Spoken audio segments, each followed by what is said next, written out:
I never quite could get out of Stanley what he was interested in doing next.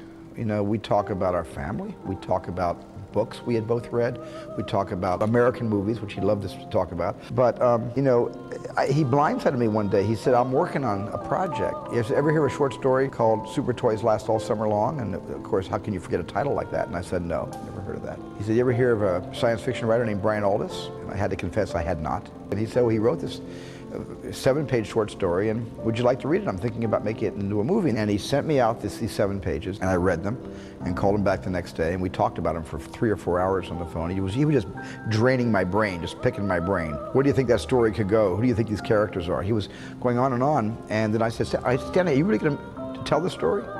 He said, yeah, but I'm going to call it AI, for artificial intelligence. What do you know about that?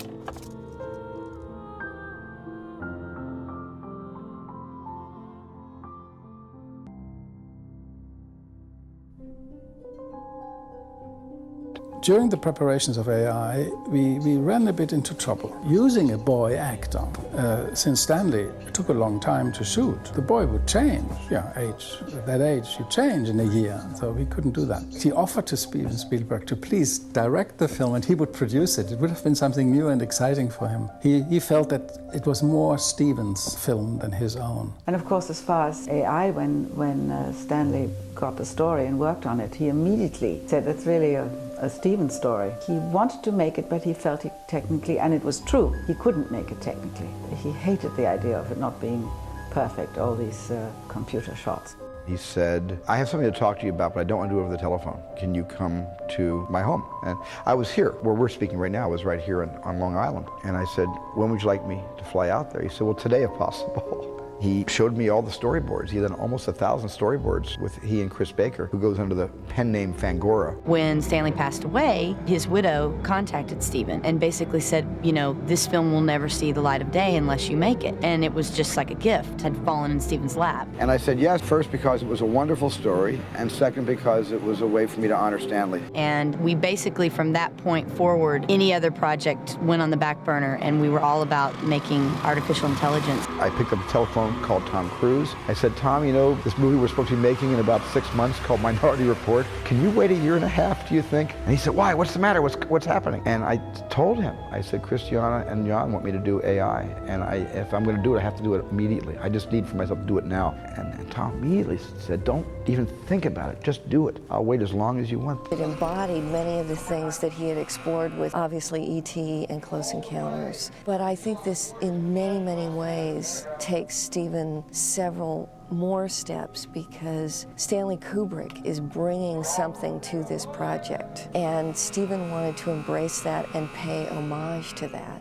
Whenever I use a 14mm lens, which was Stanley's favorite lens, I would say that's a Stanley shot because I put the 14 on. What does the 14 do? It's a very wide lens. It brings a lot of the set into one shot. You know, it has, let's put it this way, it's got vast peripheral vision. The hard thing about making AI, I didn't want to lose myself and just, you know, slave and service Stanley's vision. I had to put as much of myself in this project as I could to also make it worth my while, because this wasn't a charity case. I wasn't doing this for charity. Steven doesn't normally rehearse, but we did rehearse this because I think he knew it was such a big leap. But on the day it was, this is how I want to shoot it, and this is how we can shoot it best, and what do you want to add? And I'd come up with an idea, and Haley would come up with an idea, and we'd try it out, and then we'd shoot one, and oh, that doesn't work, try this. It's very spontaneous, very collaborative, very, very fast. That energy reminds you that it's all about dreams, and if you have a dream, you know, sometimes you want to write it down really quickly, otherwise you're going to forget it. Well, that's the same with him. He sees it, and he's got to film it and capture it because it's going to move on, you know.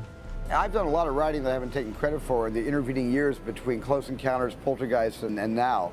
I haven't stopped writing. I don't sit down and do entire screenplays, but I do a lot of collaborative, the stuff that directors often do in close associations with certain writers. Don't do it all the time, but I've been very involved in writing, or at least in collaborating with writers on most of my directed films. So this wasn't unusual for me to write it, but the story was unusual and so personal to Stanley that I thought it would lose Stanley's personal ideals if I had to re-communicate his ideas through me to yet another party. And I just thought it would, you know, kind of preserve the purity of what Stanley wanted to achieve and the story he wanted to tell if I just bit the bullet and wrote it myself.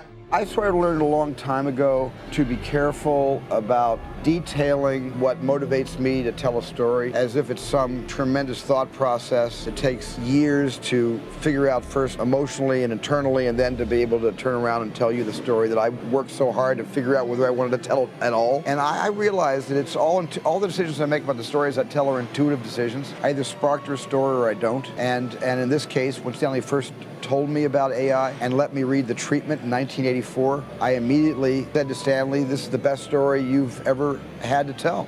And I felt that in 1984. And I think that gave Stanley encouragement to continue to pursue the project even further. I'm terrified. Every time I have a movie come out, it's the same nerves. You know, from my first movie, Sugarland Express, to AI and all the stuff in between, it's the same thing. It's hoping they're gonna love it, hoping even more than loving it, hoping they're gonna get it. It's not getting it that's more painful than not loving it.